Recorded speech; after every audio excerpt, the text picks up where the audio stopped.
의정부시 고산동의 대형 물류창고 건립을 반대해온 주민들이 소송을 취하하기로 했습니다. 주민들은 법률보다 행정으로 처리하는 게 낫다고 판단했다며 소송 취하 이유를 설명했습니다. 국토부가 부동산 규제 지역 추가 해제를 예고했습니다. 의정부시는 이번 추가 해제 지역에 포함될지 지역사회에 관심이 집중되고 있습니다. 경기도를 남과 북으로 왜 분리해야 하는지, 북부 분도, 특별자치도의 필요성과 해결해야 할 과제를 짚어보겠습니다. 양주시가 재활용률을 높이기 위해 페트병 재활용 회수 자판기를 선보였습니다. 페트병을 넣으면 돈도 벌고 환경도 지킬 수 있어 인기를 끌고 있습니다.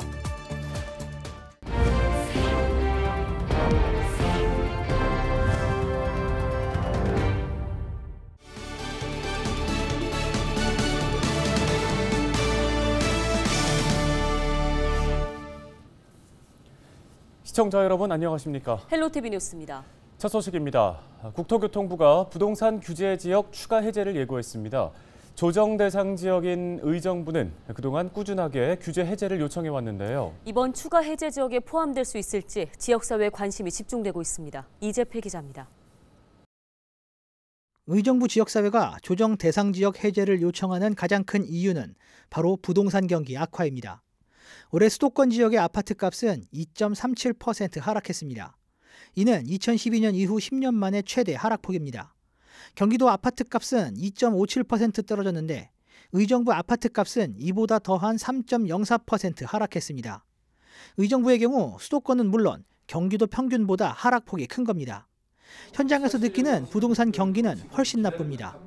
실거래가 기준으로 약 의정부 같은 경우는 최소 20에서 최대한 20, 한 7, 8%까지 거의 뭐 30%까지도 지금 빠지고 있는 그런 상황이고요. 그야말로 이제 흔히 얘기하는 아사 직전이다.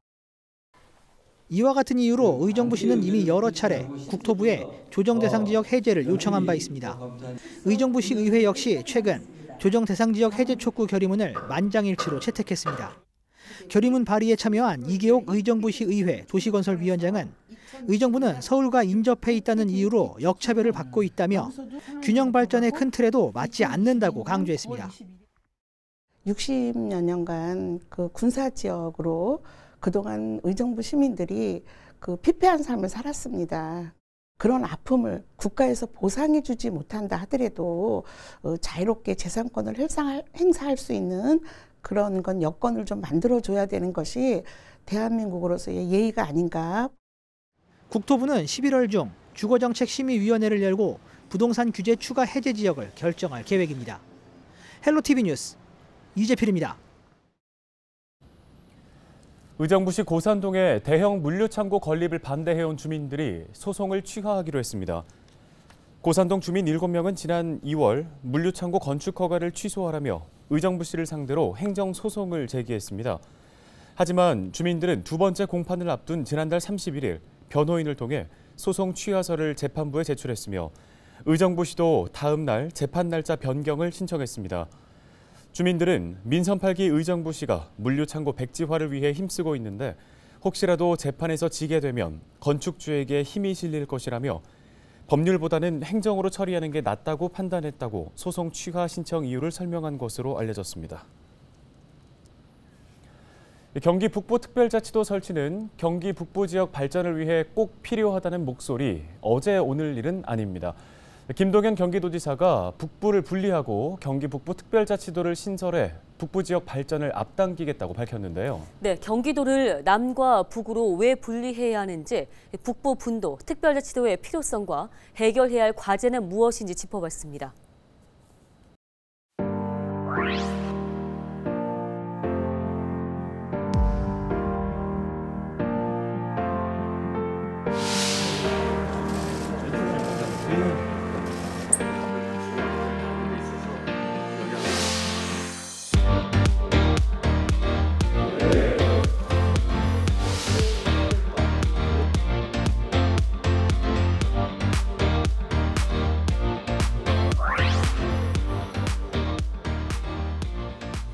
가장 경기 북부의 문제가 규제로 인해서 대기업도 못 들어오고 기업들이 자유롭게 기업 활동을 못하는 지역입니다. 그래서 규제가 지금 시급하게 풀려야 합니다. 예, 북부 지역은 교육이나 또는 경제적인 격차가 너무 큰데 그 문제를 해결하기 위해서 북부 지역을 우선적으로 특별자치도를 설치해야 된다고 생각하고 있습니다. 경기북도 설치가 이제 더 이상 캐캐 묵은 공약에 머물러서는 안 됩니다. 진정한 지방자치 시대에 걸맞게 지방의 역량을 강화하기 위해서는 반드시 필요합니다. 행정력이라든지 이런 부분도 그 북부의 특성을 이렇게 반영하고 그런 부분들이 좀 제한적일 수도 있기 때문에 그래서 경기 북부의 특성에 맞는 그런 경기 북도 설치가 필요하다고 생각합니다. 그 기회를 제공받기 위해서 특별법이 필요하고 특별법을 먼저 설치하고 특별자치도를 만들어야 된다고 생각합니다.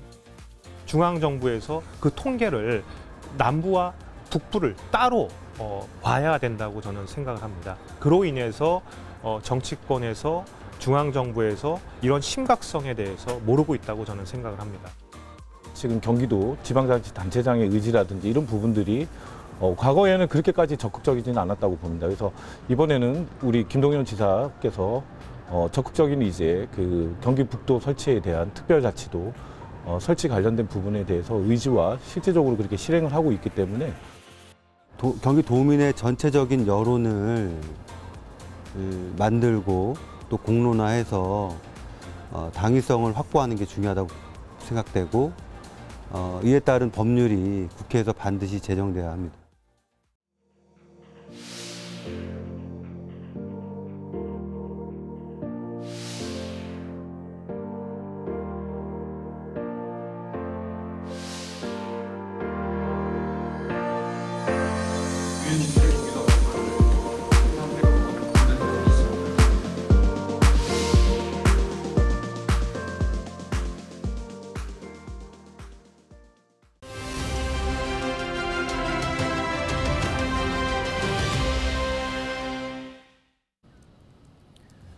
기후위기 대응은 전 세계가 직면한 문제입니다. 국내 지자체들도 재활용률을 높이기 위해서 안간힘을 쓰고 있는데요. 최근에 양주시가 시의원회를 열고 페트병 재활용 회수 자판기를 선보였습니다. 양주시의 새로운 정책이 재활용률을 높이는 데 얼마나 영향을 미칠지 관심이 집중됩니다. 네, 양주시 장석출 청소행정팀장을 전화 연결해 보겠습니다. 안녕하십니까? 네, 안녕하십니까? 예, 페트병 재활용 회수 자판기 다소 낯설기도 한데요. 먼저 이 자판기 설치하기는 특별한 이유가 있을까요? 예, 저희 페트병 재활용 자판기는 말 그대로 페트병 회수기를 위한 자판기고요. 최근 플라스틱 페트병으로 인한 환경 파괴가 심해서 페트병 효율을 높이고 시민들의 자발적인 회수를 참가할 수 있도록 저희가 보상해주는 시스템을 마련하게 된 것입니다. 네, 지금 양주시 내에 시범 설치된 곳들이 있는 걸로 알고 있는데요. 시민분들 반응은 어떻습니까? 회천 이동행정복지센터에 2대, 광정면 행정복지센터에 2대, 2개소에 총 4개를 설치했고요. 처음에 설치했을 때는 하루 한두 명 이렇게 이용을 하셨었는데 최근에는 한 하루 30명 정도 이용객이 있으시고 10월 전체로 봤을 때 한 330명 정도 이용한 걸로 그렇게 자료가 나왔습니다. 시민들께서는 처음에 신기하기도 하고 궁금해하시기도 했는데 어린이들도 많이 참석을 하시고 계시고 차츰 환경 보호를 위한 주민들 참여가 점점 좋아지고 있어서 사용하시는 분들이 점점 늘어날 것으로 그렇게 기대되고 있습니다. 네. 네, 회수된 페트병이 어떤 과정을 통해 재활용되는지 알게 되면 참여율이 더 높아질 것 같기도 한데요. 어떤가요? 슈퍼빈에서 운영하는 공장이 있는데 그 공장으로 모여져서 공장에서는 이제 그거를 파쇄 가공 처리를 해가지고 이제 쌀알 모양의 원료를 만들고 그 원료는 다시 페트병이나 섬유류, 합성수지, 플라스틱 이런 원료로 사용을 하고 있습니다. 네. 네, 페트병이 이 섬유의 원료로도 재탄생할 수 있다는 사실이 신기하게 느껴지는데요. 자원순환이 이 시대의 화두다. 이게 바로 양주시의 생각인데 자원순환을 위한 앞으로의 노력, 들어보고 싶습니다. 우리 시에서는 재활용 수거율을 높이기 위해서 2024년을 목표로 168억 원의 예산을 들여서 재활용 선별장을 짓고 있고요. 그것 외에도 재활용 수거 차량을 교체하고 그다음에 행정복지센터에 재활용품 교환 사업, 페트병 집중 수거의 날 이런 거를 운영을 해서 자원순환에 최선을 다하고 있습니다. 네, 말씀 여기까지 들어보겠습니다. 양주시 청소행정과 장석출 청소행정팀장이었습니다.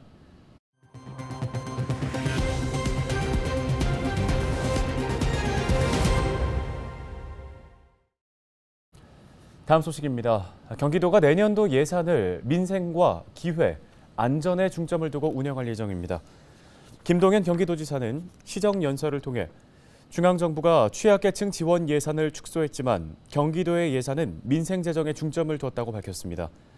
대표적인 예산 사항으로 노인 일자리 사업과 국공립 어린이집 사업 확대 편성 등을 꼽았습니다. 경기도의 내년도 예산 규모는 33조 7,790억 원이며 도의회는 예결위 심의를 거쳐 다음 달 12일 최종 의결할 예정입니다. 허가 기준의 177배가 넘는 폐수를 무단 방류한 업체들이 경기도에 무더기로 적발됐습니다. 도특별사법경찰단은 지난달 4일부터 21일까지 부천과 김포 등 지식산업센터가 밀집한 지역을 대상으로 폐수 배출 사업장 120곳을 단속해 14곳을 적발했다고 밝혔습니다. 오늘 저희가 준비한 소식 여기까지입니다. 네, 여러분 고맙습니다.